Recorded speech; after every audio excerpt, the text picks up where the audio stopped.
좀 몇 가지로 분류해서 좀 살펴보려고 하는데요.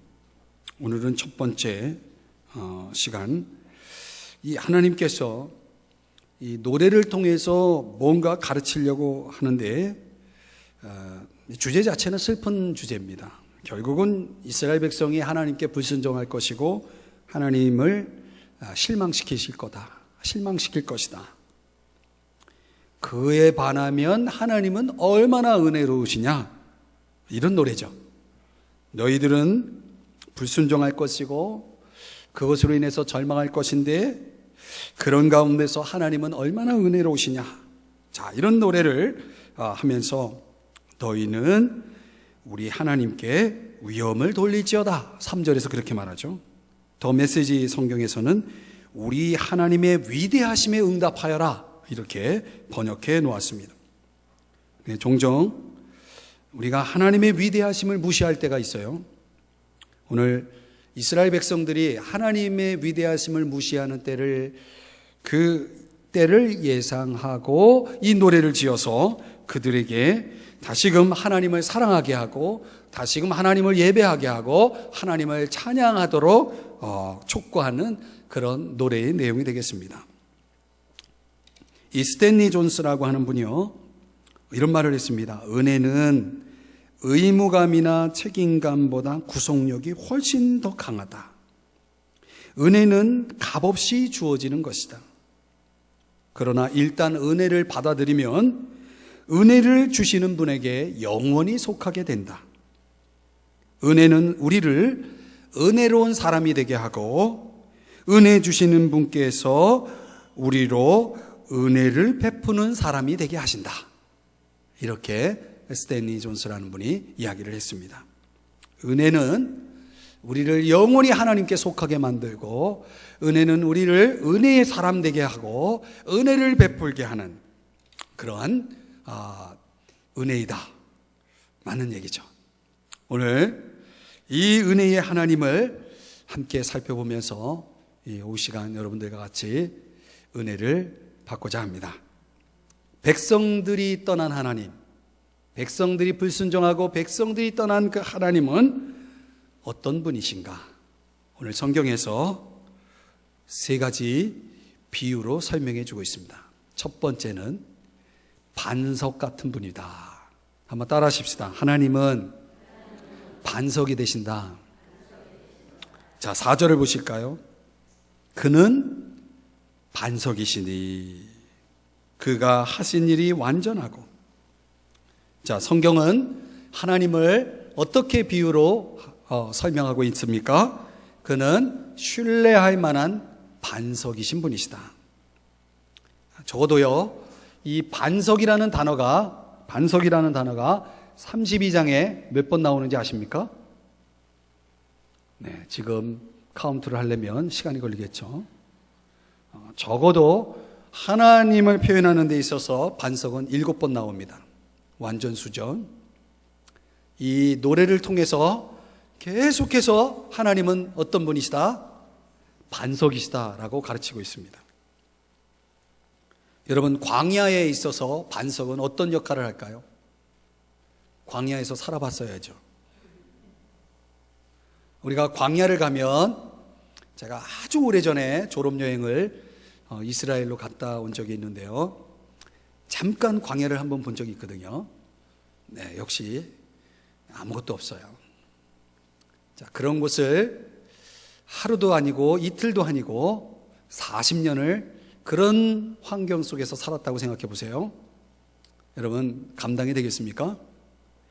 적어도 광야를 여행하는 사람에 있어서 이 광야에 있어서 가장 두렵게 하는 것이 뭐냐면 사막의 폭풍이라고 그래요.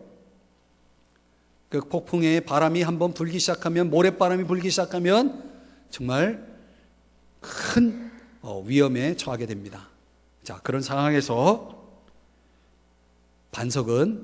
광야의 반석은 피난처가 됩니다. 그 모래바람, 그 엄청난 모래바람으로부터 나를 보호해 줄 피난처가 되는 거죠. 그래서 이스라엘 백성들은 반석하면은 벌써 딱 가슴에 와닿는 거예요. 우리는 반석 그러면 귀찮은 거, 쓸데없이 있는 거, 뭐 이런 거 생각할지 모르겠습니다. 두 번째, 광야에서 반석은 불타는 태양으로부터, 광야에서 또 우리를 두렵게 하는 게 뭡니까? 여행자에게 두려운 건 태양이죠. 이 태양으로부터 비치는 그 광렬한 그 열기를 느낄 때에 그 열기 견디기 어려운 거죠. 그런 것 속에서 반석은 뭘 제공합니까? 그늘을 제공한다는 거예요. 또 아주 특별한 상황에서는 이스라엘 백성들이 광야의 여행 속에서 경험한 것처럼 어떤 경우에는 반석이 음식을 제공합니다. 음식. 여러분 아십니까? 반석에서 먹을 꿀이 나온다는 거예요. 경험해 봤어야죠. 저도 경험해 보지 않았습니다. 근데 여러분, 세례 요한이 광야에 있을 때 뭘 먹고 지낸지 아십니까? 네, 꿀을 먹고, 그 꿀은 되게 맛없는 꿀이래요. 단맛이 없는 꿀. 그냥 음식 삼아 먹는 정도의 그런 꿀. 메뚜기와 꿀을 먹고 살았죠. 그 꿀, 광야에서 나온 꿀. 여러분, 광야를 여행하는 사람에게 있어서 그나마 그런 꿀이 있다는 건 얼마나 감사한 일입니까? 우리에게는 더 수준이 있는 꿀을 먹다 보니까 그런 꿀은 눈도 안 가죠. 뿐만 아니라요, 어떤 경우에는 반석이 물을 주기도 합니다. 물을. 13절에 보면 반석에서 꿀을, 반석에서 기름을 먹게 하신다라고 그렇게 소개하고 있습니다. 그러니까 백성들에게 있어서 그 같은 그런 공급이 반석을 통해서 이루어진 거예요. 바로 하나님은 어떤 분이세요? 반석과 같은 분이세요. 그런데 그 반석을 어떻게 했습니까? 15절을 보세요. 그런데 여수론이 기름짐에 어떻게 했다? 오늘 밥상을 차버리는 이야기를 오전에 했는데 오후에는 발로 찼어요. 누구를? 반석을. 반석과 같은 분을 발로 차버렸다는 것입니다. 이거를 The Message라고 하는 성경 번역으로 읽어드리면 이렇게 번역해 놨습니다. 몸집이 커지자 반항했다.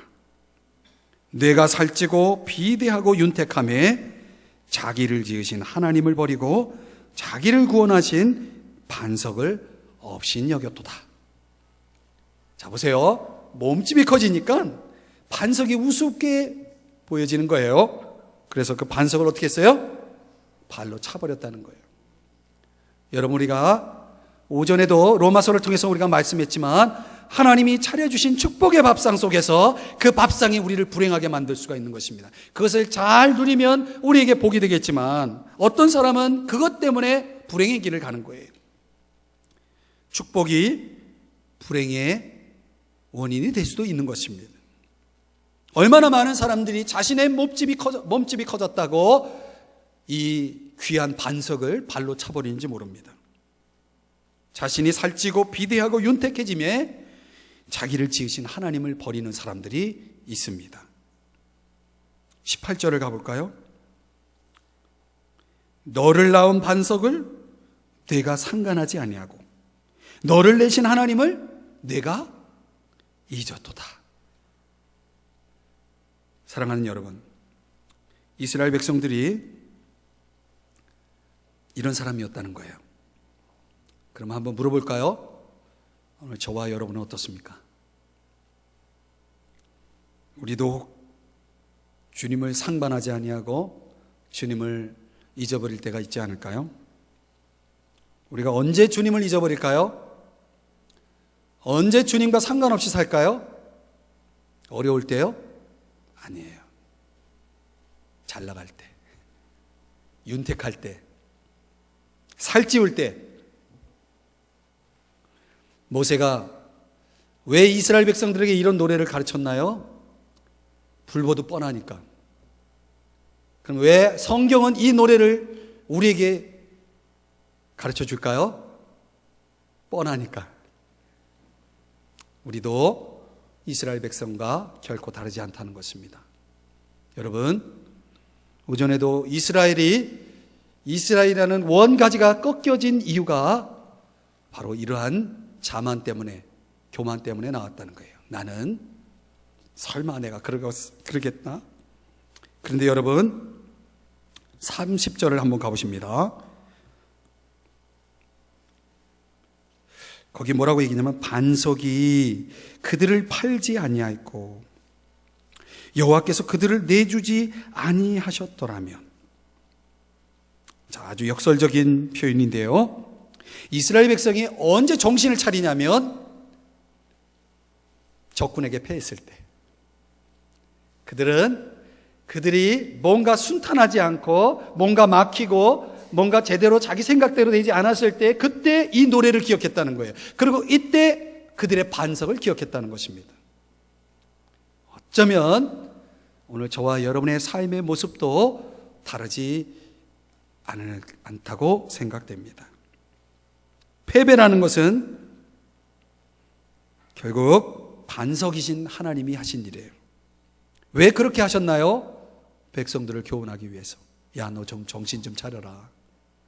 너 왜 그렇게 사니? 그렇다면 여러분, 31절입니다.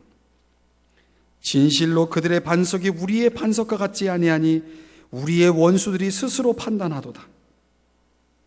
여러분, 참으로 아이러니한 것은 우리의 원수들조차도 이스라엘의 반석과는 비교가 되지 않을 만큼 훌륭한 반석이라는 걸 너무나 잘 아는 거예요. 원수들도 아는 그 반석을 이스라엘 백성은 복에 겨워서 차버렸다는 거예요. 원수들조차 인정하는 이 귀한 반석을 하나님을 모방한 모조품들이 쓸모없다는 것을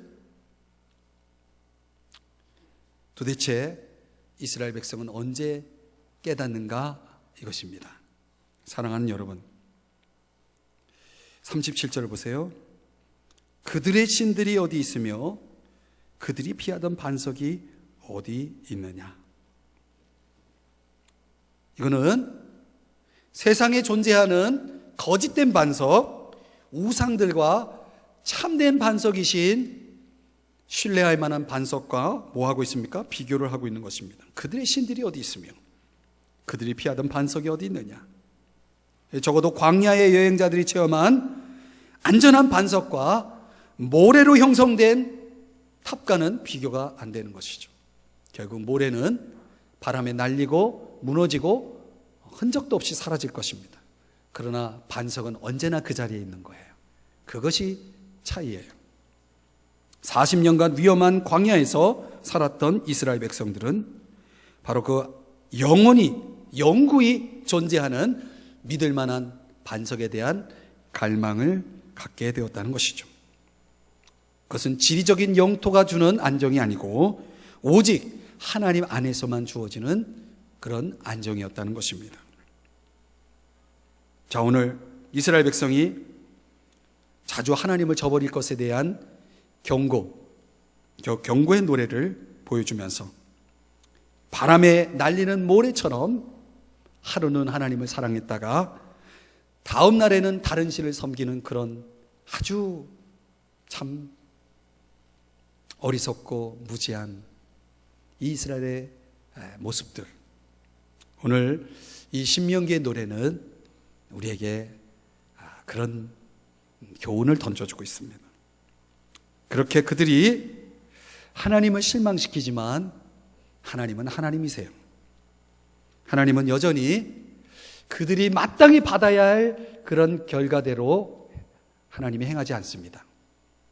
합당한 대로 그들에게 행했다면 그들은 벌써 끝장났을 거예요. 오늘 이스라엘의 남은 자 사상이 그걸 우리에게 가르쳐 주고 있습니다. 하나님은 우리가 행한 대로 하나님 갚으시는 분이 아니에요.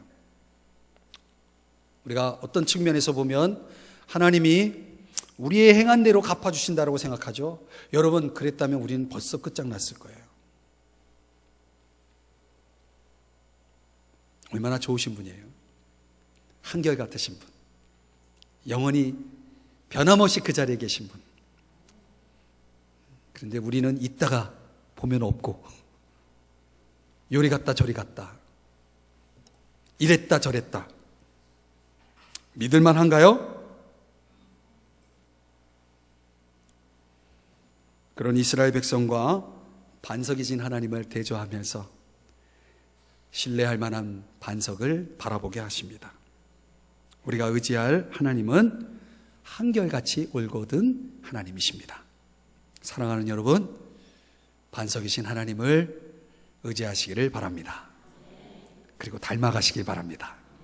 두 번째, 하나님은 오늘 신명기에서 보여주는 하나님은, 한번 따라 하십시다. 아버지.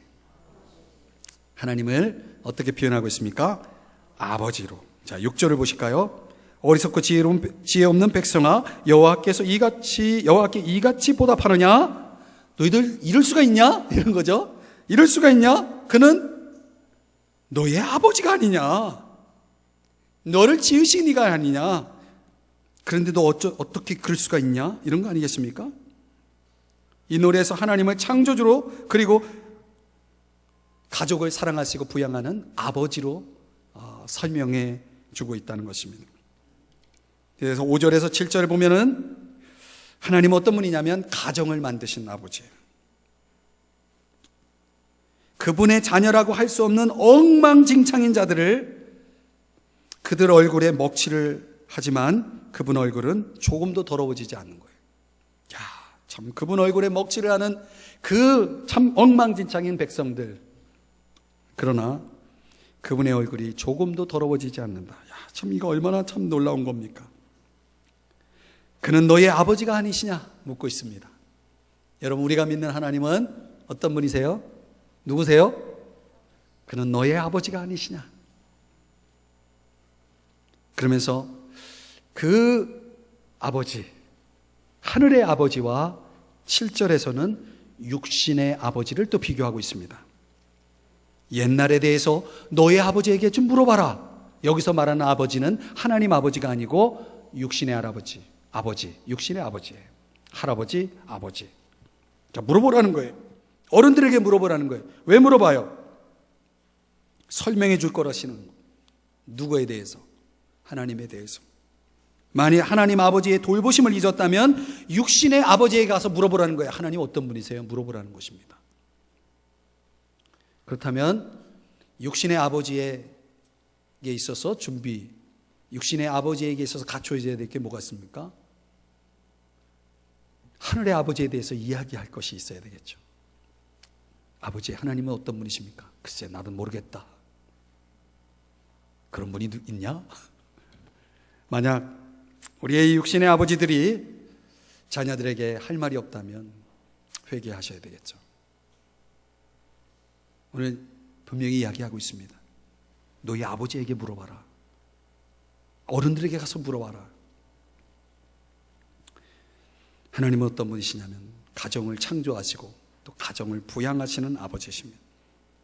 하나님은 이스라엘 백성의 소유주 되십니다. 그들의 경계를 그어주셨고, 그리고 친히 하나님이 그들을 떠맡으셔서 돌보셨다라고 오늘 성경 8절 9절에서 설명하고 있습니다. 10절에서는요, 그분이 얼마나 이스라엘 백성을 사랑하시는 아버지이신지를 소개하고 있어요. 그래서 그분이 광야에서 바람만 드나드는 그 텅 빈 황무지에서 이제 하나님께서 그를 어떻게 합니까? 두 팔로 이렇게 감싸서 극진히 돌봐주시는. 그래서 표현이 뭐라고 표현되어 있냐면 자기 눈동자처럼 지켜주셨다. 이게 무슨 표현인지 아십니까? 눈동자처럼 지키셨다. 이게 무슨 표현입니까? 여러분, 종종 비유적으로 보면 사람들의 이 지체 가운데 가장 민감한 지체가 뭔지 아십니까? 답을 가르쳐드리고 질문합니다. 우리 몸의 지체 가운데 가장 민감하게 반응하는 게 눈이래요. 여러분, 광야를 만약에 걷는다고 했을 때 모래바람이 불어옵니다. 제일 먼저 반응하는 게 뭐겠습니까? 눈을 감겠죠. 눈 속에 어떤 이물질이 들어오면 얼마나 불편합니까? 그 작은 미세한. 그래서 어떤 분은 눈 수술까지 하잖아요. 그것 때문에. 제가 어느 날 아주 오래전에 신문을 돌릴 때, 중학교 때 신문을 돌렸는데 신문 같이 돌리는 형이, 제가 이제 조금 집에서 떨어진 버스 타고 한 30분 거리에서 그 정도 거리 떨어진 데서 이제 신문을 돌렸는데, 자고 일어났더니 자꾸 눈이 따가운 거예요. 왜 이렇게 오늘따라 눈이 따갑지? 그때 거울을 보니까 내가 기절할 뻔했어요. 제 속눈썹을 깜짝 놀랐어요. 제가 놀랐습니다. 속눈썹을 다 잘라버린 거예요. 깜빡일 때마다 그걸 찔러대는 거예요. 장난으로. 참 별 장난도 다 쳐요. 눈이 얼마나 민감한지 몰라요. 하나님께서 마치 우리를 자기 눈동자처럼 그렇게, 눈동자는 신체에서 가장 중요하고도 민감한 그런 것인데, 눈을 보호하는 방어 구조가 즉각적으로 우리의 지체 가운데 반응한다라고 본다면, 하나님이 만약 귀중한 저와 여러분 같은 하나님의 백성들을 보호하실 때 조금만 문제가 생기면 어떻게 하겠습니까? 즉각적으로 반응하시는 거예요. 하나님이 눈동자처럼 우리를 지키신다는 표현이 바로 이런 의미가 있는 것입니다. 할렐루야. 하나님은 즉각적으로 도우실 수 있는 분이에요. 그분이 아버지예요. 사실 제가 페이스북에 공유해서 올려놓은 자료 가운데 이거를 보여주려고 했는데, 영상 제가 준비를 안 했습니다. 요거를 아주 너무너무 의미적으로 이렇게 우리에게 보여주는 영상이 제 페이스북에 이렇게 제가 공유하기로 올려놨으니까, 여러분 중에 혹시 페이스북이라고 하는 SNS를 하시는 분이 있으시면 저랑 친구를 맺어가지고 제가 올려놓은 영상을 한번 보시기 바랍니다. 참 놀라워요. 아버지의 손이라는 것은요, 아주 위대한 손이에요. 즉각적으로 자기의 자녀들을 보호하는 그 본능적인 그 손길이 있다는 것을 보여주는 영상인데, 하나님의 손길이 바로 그렇대요. 하나님은 아버지의 손길, 아주 본능적이지만 즉각적인 그런 모습으로 우리를 보호해 주신 분이시다. 믿습니까? 그래서 그런 가운데서 우리를 그렇게 보호해 주시는 뭐다? 아버지이시다. 마지막으로 세 번째, 하나님은 어떤 분이시냐면 독수리 같은 분이시다. 자, 오늘 아주 가장 흥미로운 비유인데요, 오늘 이 세 번째, 독수리 같으신 하나님, 어떤 의미가 있을까요? 한번 생각해 볼까요? 11절 보십시오. 자, 마치 독수리가, 이렇게 시작합니다. 마치 독수리가 보금자리를 맴돌며 새끼들을 보호하고, 이건 당연하죠. 날개를 펴서 새끼들을 공중으로 들어 올려 새끼들에게 나는 법을 가르치듯이 하나님께서 홀로 야곱을 인도하시고 이방신은 눈에 띄지 않게 하셨다. 하나님께서 그를 산꼭대기로 들어 올리셔서 밭의 곡식을 마음껏 즐기게 하셨다. 바위에서 흘러내리는 꿀을 먹이시고 단단한 바위 틈에서 나오는 기름을 먹게 하셨다. 제가 더 메시지로 성경 번역으로 읽어드렸어요. 어떻게 보면 하나님은 보금자리 주변에 독수리처럼 새끼를 보호하기 위해서 맴돌고 있는 거예요. 그런데 우리말 성경에, 지금 개역개정인 우리말 성경에 보면 이런 표현이 나옵니다. 보금자리를 어지럽게 하며. 자, 유진 피터스는 이 부분을 아주 유하게 표현을 했는데, 우리가 이 표현을 한번 좀 더 생각해 보겠습니다. 독수리 같은 하나님은 어떤 부분을 설명하느냐? 보금자리를 어지럽게 하는 독수리입니다. 어미 독수리가 새끼가 잘 지내고 있는 보금자리를 어지럽게 할 때 어떤 일이 벌어질까요?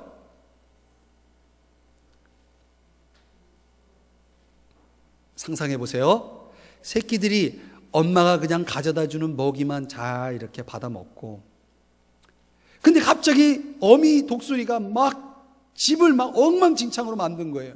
그럼 그 보금자리에 평안이 있겠습니까? 어떻게 하겠습니까? 새끼들이 나 살려 그러고서 이러고 있겠죠. 근데 이게 되겠습니까? 근데 그때 어미 독수리는 어디에 가 있을까요? 딱 밑에 가 있는 거예요. 밑에서 뭐 하고 있어요? 날개를 쫙 펴고 기다리고 있어요. 마치 떨어질 새끼 독수리를 받아줄 준비를 하고 있는 거죠. 하나님은요, 새끼의 첫 날개짓을 격려하듯이, 야, 내가 받아줄 테니까 뛰어봐, 한번 해봐, 이렇게 하고 있는 거예요. 이처럼 하나님께서 저와 여러분의 인생의 보금자리를 어지럽게 하신다는 사실을 아십니까? 이건 놀라운 비유입니다. 잘 지내고 있는데, 평안히 지내고 있는 나를 어지럽게 하는 거예요, 하나님이.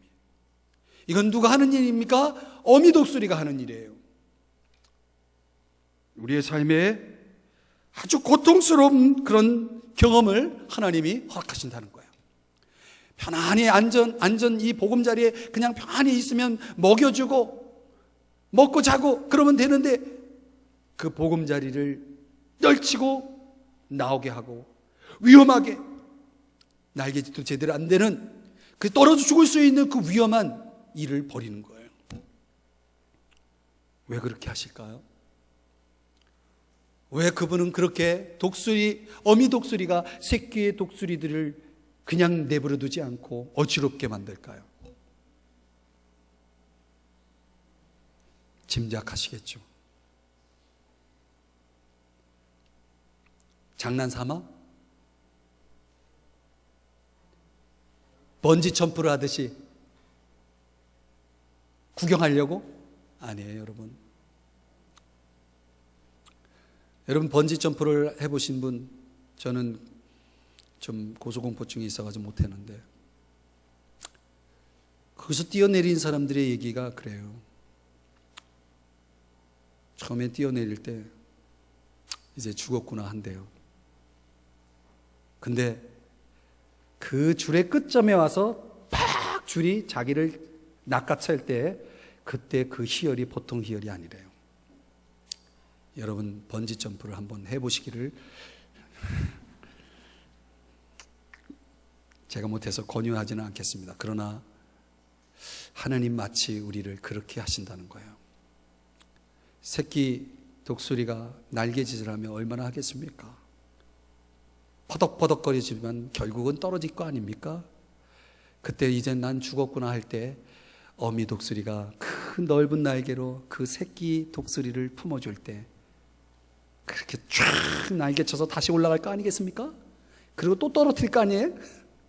또 떨어질 때 막 나 살려 그러면서 날개짓 할 때 다시 또 낚아채서 또 끌어올릴 거 아니겠습니까? 이런 걸 한두 번 하다 보면 대충 알겠죠?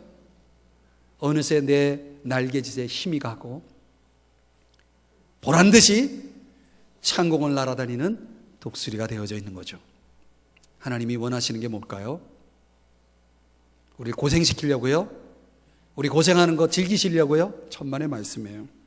환난은 인내를 만들어내는 것입니다.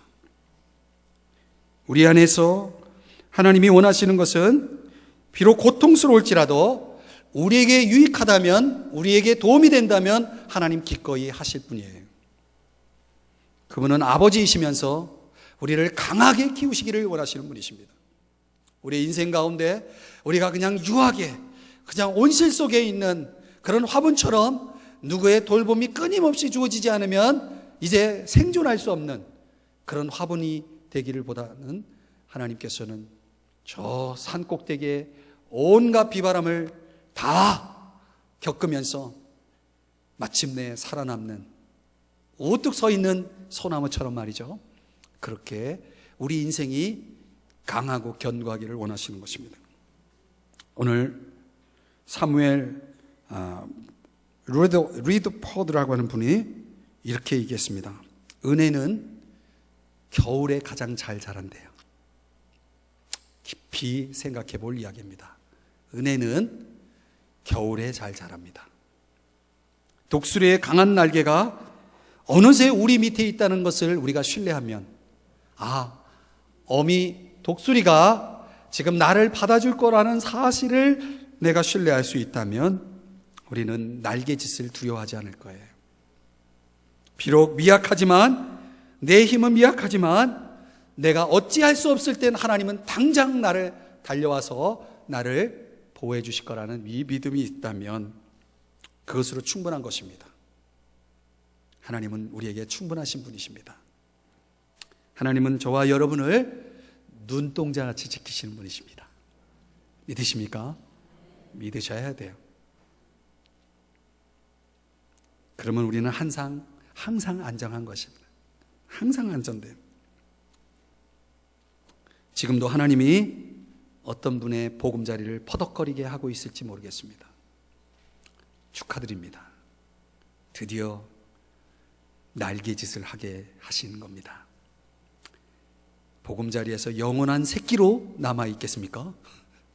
진정한 독수리로 탄생되겠습니까? 탄생돼야 되겠습니까? 하나님은 그분의 자녀에게 있어서 반석이 되시고 아버지가 되시고 독수리가 되십니다.